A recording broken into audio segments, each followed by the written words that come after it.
Ou você comete suicídio, ou você vai preso, pô. Eu não acredito que o índice de suicídio saída na polícia é porque o salário é baixo. A grande maioria das pessoas que estão pedindo baixa hoje, eles chegaram numa conclusão pra mim muito razoável. Ou eu peço baixa, ou eu vou fazer que nem meu companheiro e vou meter uma bala na cabeça. Mesmo as pessoas que têm um amor fudido pela polícia, como eu já tive. Porque a conclusão que eu cheguei foi essa. Ou eu peço baixa ou eu me mato. Porque não dá pra ficar lutando contra o seu capitão, lutando contra o seu coronel, contra a Rede Globo, contra o judiciário militar, contra o judiciário comum. Não dá. É humanamente impossível.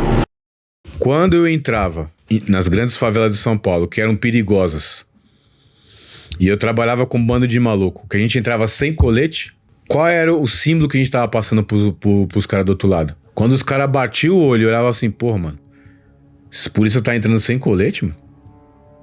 Os caras já ficavam já diferente. Aí vinha, né? O burocrata da segurança. Não, o policial militar, depois que ele começou a usar colete, mudou isso, mudou aquilo. Meu amigo, você num furto de caixa eletrônico, você no rouba-banco o cara com 762, o colete não vai funcionar pra porra nenhuma. Agora, quando você vai num patrulhamento, onde você vai, por exemplo, numa grande periferia, onde o tráfico domina, o ladrão trata você diferente quando você entra sem colete. Porque o que você tá passando pro cara? Qual é a mensagem que tá passando pro cara? Ó, eu tô entrando aqui na sua casa, um lugar perigoso, um lugar dominado pelo tráfico, e eu não tenho medo, tô entrando sem colete. E se a corregedoria pegasse você sem colete, você será tratado como se fosse um serial killer. Por quê? Quando você entrava de conduta de patrulha na favela, demonstra que você tem técnica pra tomar o terreno. Mas também tá demonstrando pros caras de lá que você tá com medo. No caso de São Paulo, Rio de Janeiro é diferente. Quando a gente entrava na Heliópolis, Paraisópolis, com arma no coldre, andando, conversando com as pessoas, conversa com um, conversa com o outro e tal, não sei o que, isso demonstra imposição de terreno, isso demonstra força. Se você demonstrar pros seus comandantes que você gosta da polícia, que você passa sua farda, que você engraxa sua bota e seu braçal, que você chega cedo, que você lava a sua viatura e você entra em forma parecendo o Robocop, com aquela cara que você vai tocar o terror, o cara vai chegar pra você e falar assim, ó, assina esse documento aqui pra mim. Você vai assinar o documento, aí você esqueceu, por hábito. Você pega a caneta e enfia no bolso da farda, aí, ó, tá preso, peculato, e te manda embora. E manda. Eu cansei de ver cara mandando embora por besteira. Quanto mais bom o cara fosse no serviço policial, primeiro, ele arranjava muita treta com o oficial superior, mesmo com cabos e com sargentos, se ele fosse soldado. E também ele era perseguido por muitos, porque gera uma raiva, pô. Gera uma raiva. Gera uma inveja. Não só o povo de fora, mas nem o polícia tá entendendo o que tá acontecendo. Quando foi que isso mudou? Em 88. A Constituição de 88 muda todo o treinamento da polícia militar. E São Paulo era a maior preocupação deles, que é o efetivo maior. E eles, primeira coisa que eles fizeram foi trocar o fardamento. Botar um fardamento menos agressivo. Para aquelas pessoas que estavam na polícia já há 15, 20 anos e passou por isso, é como você tivesse arrancado uma perna da pessoa quando você muda o fardamento. E aí a pessoa que não entende nada de vida militar, ela fala assim, mas isso é besteira. E aí você vai ver, por exemplo, o exército americano, o exército francês e o inglês, eles usam o mesmo fardamento há quantos anos? Os Estados Unidos usam o mesmo fardamento há quantos anos? 300 anos? Será que eles acham que é besteira? O exército brasileiro, apesar de ser uma tropa grande, apesar de ter um nome, apesar de ter participado da Batalha do Monte Cassino, são muitas gerações de distância entre a Batalha do Monte Cassino e o exército que tem hoje. As polícias militares do Brasil, principalmente São Paulo e Rio de Janeiro, que são capitais há muito tempo, e o crime está há muito tempo, eles têm sido combativos há muito tempo. Então, para você destruir a moral da tropa, você precisa arrancar os símbolos deles. Um exemplo prático, o filme do BOP de 2006. Viraliza, a sociedade aplaude, o BOP começa a crescer, começa a ter mais enfrentamentos contra o crime organizado, começa a morrer mais pessoas. O que os caras fazem? Tira a farda preta do BOP, que ficou extremamente famosa por causa do filme, e põe um camuflado. Só que aí o policial Ou não quer perder o emprego, ou ele não tá entendendo por que eles estão fazendo isso. Ele precisa racionalizar. Então você vai ver podcast de cara falando assim: ah, mas mudou a farda de preto pra camuflada, não mudou nada. Mudou. Mudou porque eu conheço muitos caras trabalhando no BOP. E muitos deles, quando trocaram o uniforme de preto pra camuflado, eles pediram pra sair. Porque é como se estivesse arrancando o coração do cara. Muitos pediram. Aí vai falar assim: puta, isso é frescura. Não, não é frescura. Isso é um guerreiro agindo como um guerreiro. Quando a farda da rota foi trocada por essa outra farda que tem agora, esse camuflado, eles queriam até que esse camuflado novo que a rota tá usando, eles queriam que até não tivesse com braçal. E os policiais bateram, brigaram lá, botaram pra prender o braçal. Não, o braçal não vai tirar, porque os caras bateram o pé. Porque senão teria tirado. Porque o braçal de rota é o símbolo, é o coração da rota. Não é a boina, como no BOP, que era a boina preta, a farda preta. Aqui em São Paulo é o braçal. Se você arrancar o braçal, você tirou o coração do polícia. E a esquerda sabe disso. O civil sabe? Não. E o policial? Ele passa pelo fenômeno, mas ele não tá entendendo. Ele tá tomando tiro sem saber de onde que vem. Então por isso que eu sou da tese que é o número de baixas na polícia e de suicídio está intrinsecamente relacionado à destruição dos símbolos. Você tá destruindo a pessoa. Quem não vive na caserna, né? O apelido que a gente dá pra vida militar, né? Quem não vive na caserna não sabe o que é uma vida militar de verdade. Às vezes ele conhece um policial militar, um cara das Forças Armadas que leva algum tiro militar, mas é aquele concurseiro. O cara passou por 12 concursos. Aquilo ali pra ele não é uma farda, é um uniforme. Porque estritamente falando, na língua portuguesa e na lei, o que a polícia usa não é farda, é uniforme. Chega pra um policial militar que já tá ali 100 anos da família do cara dedicado à polícia, que foi o bisavô, o avô, e fala pra aquilo que é uniforme e não é uma farda pra você ver o que ele faz com você.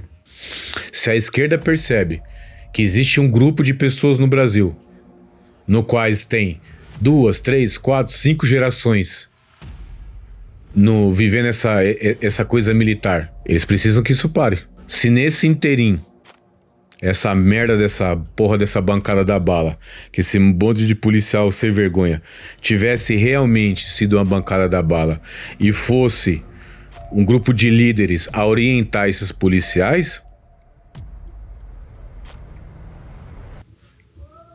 você com a época, quando eu entrei na polícia devia ter uns 120 mil. Se você botar 100 mil, 90 mil policiais aí com liderança, o exército brasileiro só se fosse com tiro de canhão, porque na bala não dá pra trocar.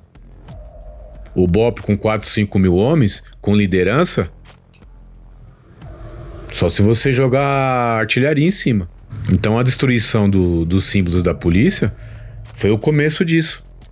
A Constituição de 88 muda o uniforme, depois acontece o caso do Carandiru, depois favela naval, vem se trocando, vem se burocratizando, vem expulsando, demitindo, botando na geladeira os vocacionados e subindo os burocratas. É o que aconteceu. Corrupção da linguagem, reescrevendo história, facilitação de envolvimento com crime organizado, utilização da polícia para abrir portas para o crime organizado. Tudo isso foi acontecendo. Não é só o cidadão comum, né? O civil. O próprio policial militar também não tá percebendo o que tá acontecendo. Eu não acredito, e eu posso falar por experiência, porque eu trabalhei no pelotão, que infelizmente a grande maioria das pessoas que trabalharam comigo cometeu suicídio. Nenhum deles foi porque o salário era baixo. Perseguição interna.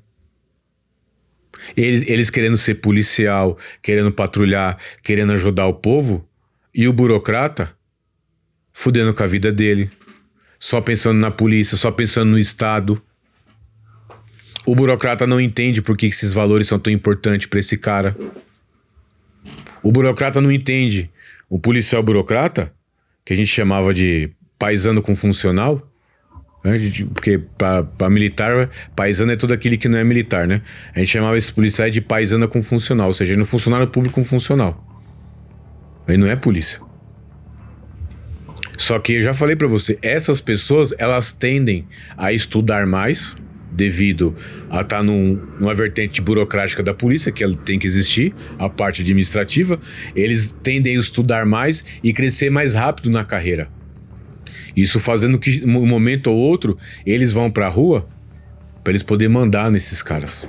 E aí começa a treta. Ocorreu um fenômeno na década de 90 para 2000 em São Paulo, que era chamado dos Highlander, um grupo de extermínio policial militar. Todo mundo criticou, mas nunca ninguém parou para estudar o porquê que eles fizeram isso. Qual é o momento que pessoas que defendem a lei acham que estão acima da lei e começam a fazer justiça com as próprias mãos? Qual é o fenômeno psicológico que fizeram isso? É óbvio que eu vou falar que polícia é tudo maldoso. É de fato? Não.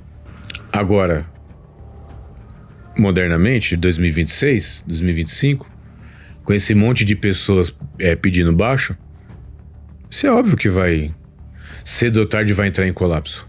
Sim, não teve uma menina que ela entrou na polícia de maneira sigilosa, ela já estava um tempo trabalhando, já fez 1 ano de escola, já estava trabalhando na rua, e ela cometeu um vacilo, que eu não sei qual foi, não me recordo, e o marido dela descobriu que ela tinha entrado na polícia. Você imagina na cabeça de uma mulher, ela passar 1 ano numa escola da polícia, depois ir trabalhar na rua, e nem o marido ficar sabendo.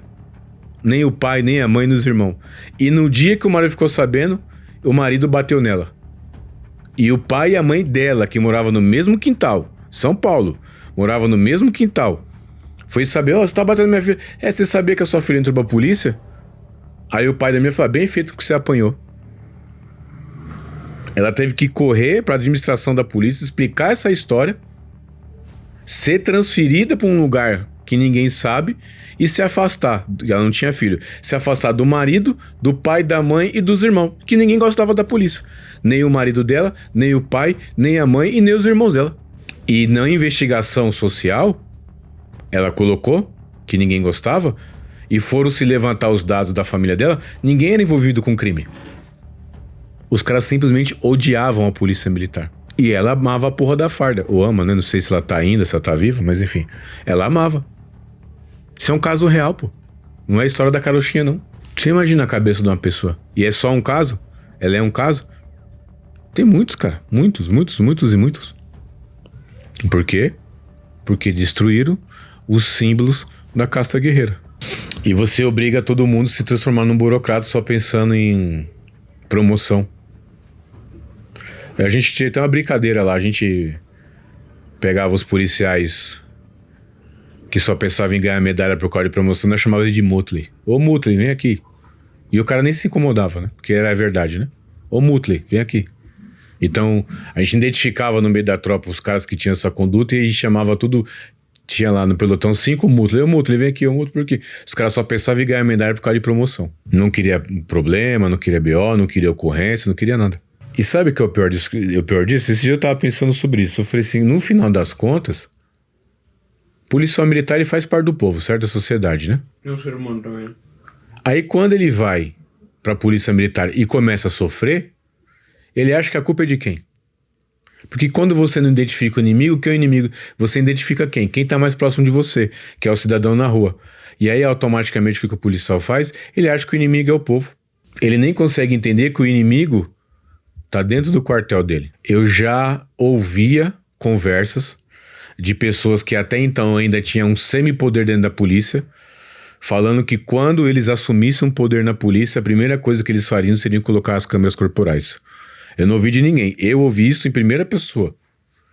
Quando essa pessoa que narrou isso, quando ele foi ao Coronel Fu, qual foi um dos primeiros atos que ele fez? Colocar a câmera na polícia. Sabe o que é interessante dessa história? Esse cara trabalhou a vida inteira ele participou de movimento esquerdista. Apesar de o policial militar ser proibido de ter assinaturas em partido político, ele participava de todas as reuniões do PT. Imagina para uma tropa de baixo clero, qual eu fazia parte. Você tem uma coisa que chama assim, ó, bizu. O que é o bizu para a vida militar? É uma fofoca. A gente até denominava assim, bizu, né? Boato interno que zoa a unidade, né? Que é a fofoca, né? Só que na terça-feira eu já tinha recebido através de Nextel que os caras iriam atacar na sexta-feira. Você levava essa informação até o seu comandante oficial, ele falou assim, ou você cala a boca, eu vou mandar você embora. O que aconteceu na sexta-feira? 13 de maio, os ataques. A massa militar, cabos, soldados, sargentos, subtenentes, todo mundo já mais ou menos já estava sabendo o que estava acontecendo. E eu digo isso, por exemplo, Rota e Força Tática, né? Que é o pessoal que eu tinha contato na época. Já estava mais ou menos sabendo. Aí o que aconteceu? Aconteceu os ataques. Imagina qual foi o reflexo disso na cabeça da tropa perante os seus comandos, perante os seus oficiais. Já ninguém acreditava mais, pô. Porque na Rádio Peão todo mundo já mais ou menos sabia. O governador, o secretário de Segurança Pública, todo mundo negando que nem a peste. Aí vai lá e acontece e morre um monte de polícia. Ao mesmo tempo você muda a fiscalização de arma, ao mesmo tempo saída temporária, ao mesmo tempo... Foram várias coisas, cara. Daria pra ficar... narrar assim uma coisa cronográfica, narrar historicamente cada fato que fez com que a gente chegasse a essa loucura que tá hoje. Só que o policial não percebe. Não é só o civil, o policial também não percebe. Como é que é o nome daquele autor que fala dos bestializados? Ele tá tão bestializado, o policial militar, ele tá tão bestializado, ele tá tão entorpecido de direitos humanos na escola, ele tá tão entorpecido de ECA, tão entorpecido de não sei o quê, que ele já sai da escola de soldado achando que ele tá errado. Porque na verdade, a esquerda apresentou um tipo de material pro policial militar que ele nada mais do que ele é o cara que está errado só por prender um criminoso, porque o criminoso ele é criminoso porque a sociedade obrigou que ele foi, ele é criminoso porque ninguém gosta dele, ele é criminoso, ele não teve escolha para ser criminoso. E como você decide ser policial e prender esse criminoso? É óbvio que você é mau por natureza. E a formação hoje nos bancos militares, o policial militar ele já sai acreditando que ele é mau.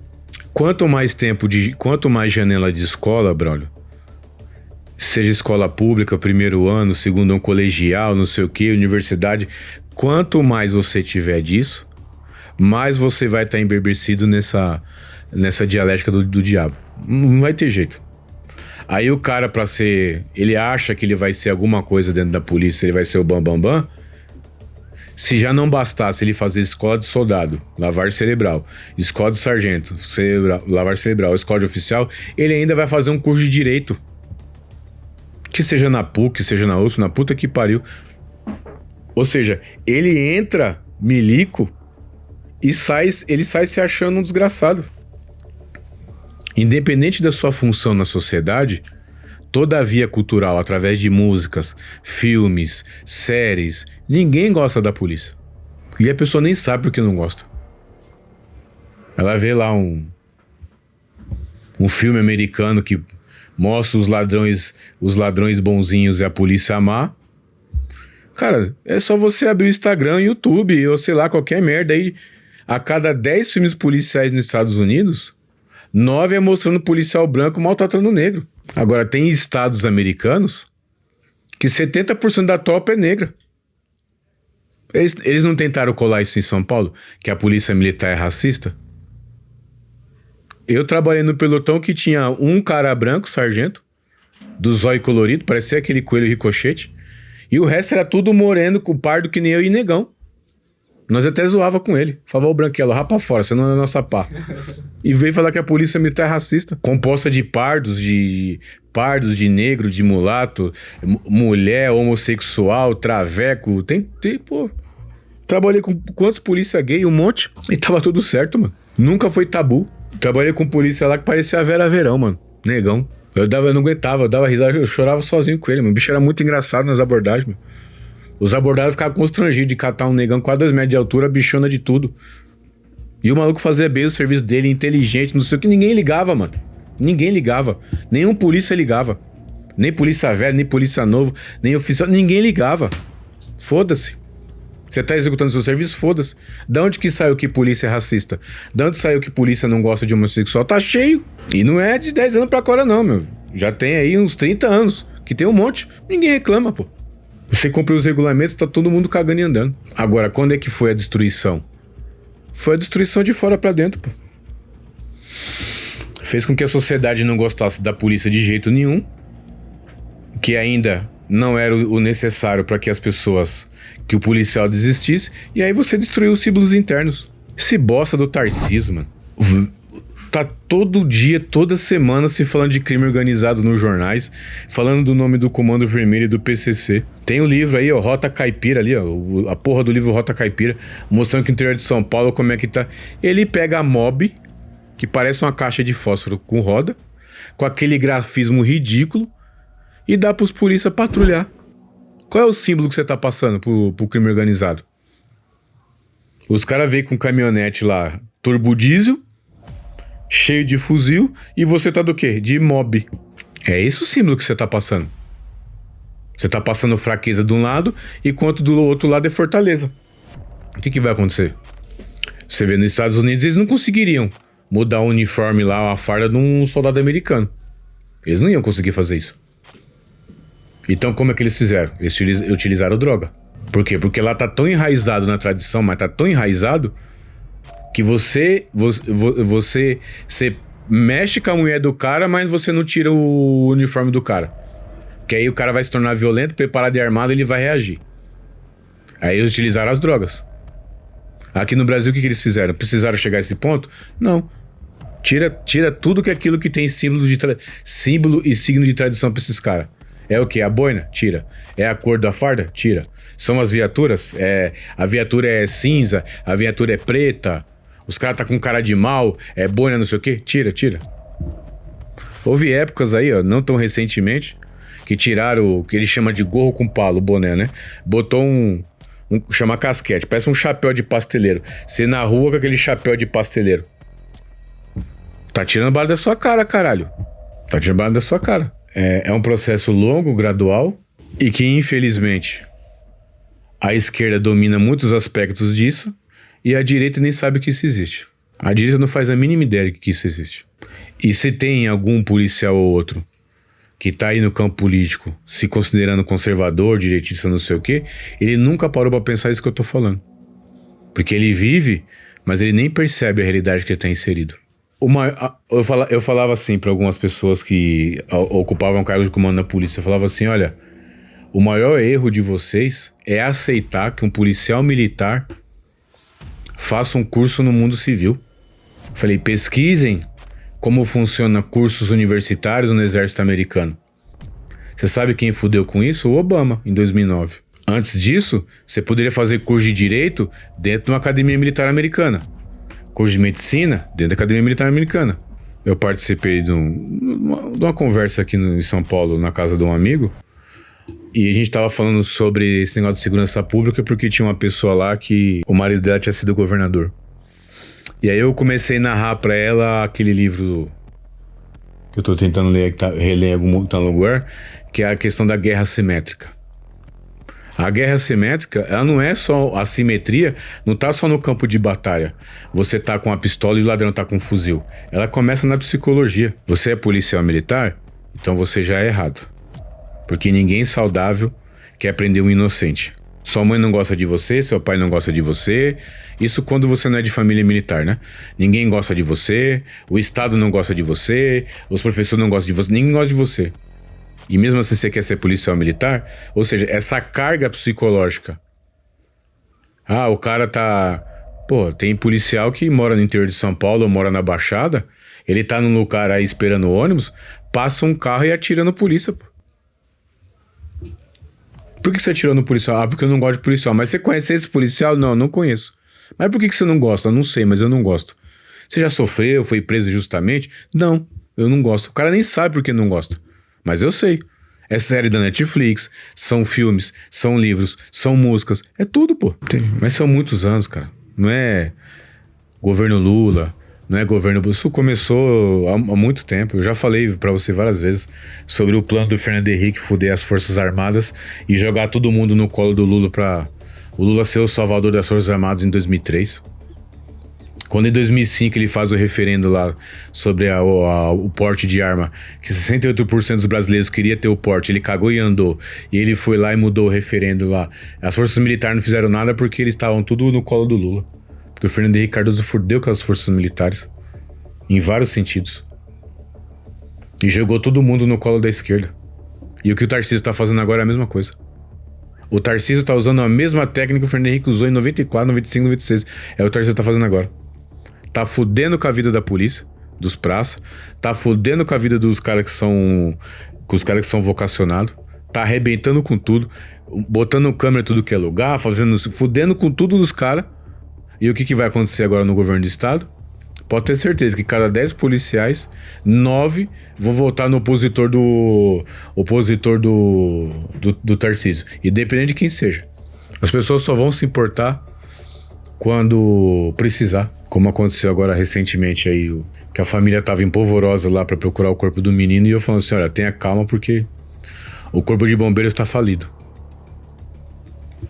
E cito muito, né? Vocês perceberam isso só agora, né? Mas tá falido. Então, a saúde tá falida, a educação tá falida, tá tudo falido. Mas a pessoa só vai perceber quando ela passar pelo problema, né? Ela não consegue se antecipar, né? E por quê? Porque eles são tão perseguidos, mano. São tão perseguidos, que eles querem tirar a corda do pescoço. Ninguém tá pensando em nada. Ninguém tá raciocinando em nada. Eles só querem tirar a corda do pescoço, pô. Cara, só não sai mais gente da polícia porque aquela merda que o Bolsonaro fez de mudar a Previdência e botar os militares juntos, aquilo foi, meu, maior... Começou ali o tiro no pé, cara. Ah, tinha pessoa que faltava 4, 5 meses pra se aposentar, ganhou mais 5 anos no rabo. E o cara vinha fazendo campanha com o Bolsonaro, brigando com mãe, com pai, com filho, com a porra toda, pra fazer a família votar no Bolsonaro. A primeira coisa que ele recebe na lomba é 5 anos a mais de tortura.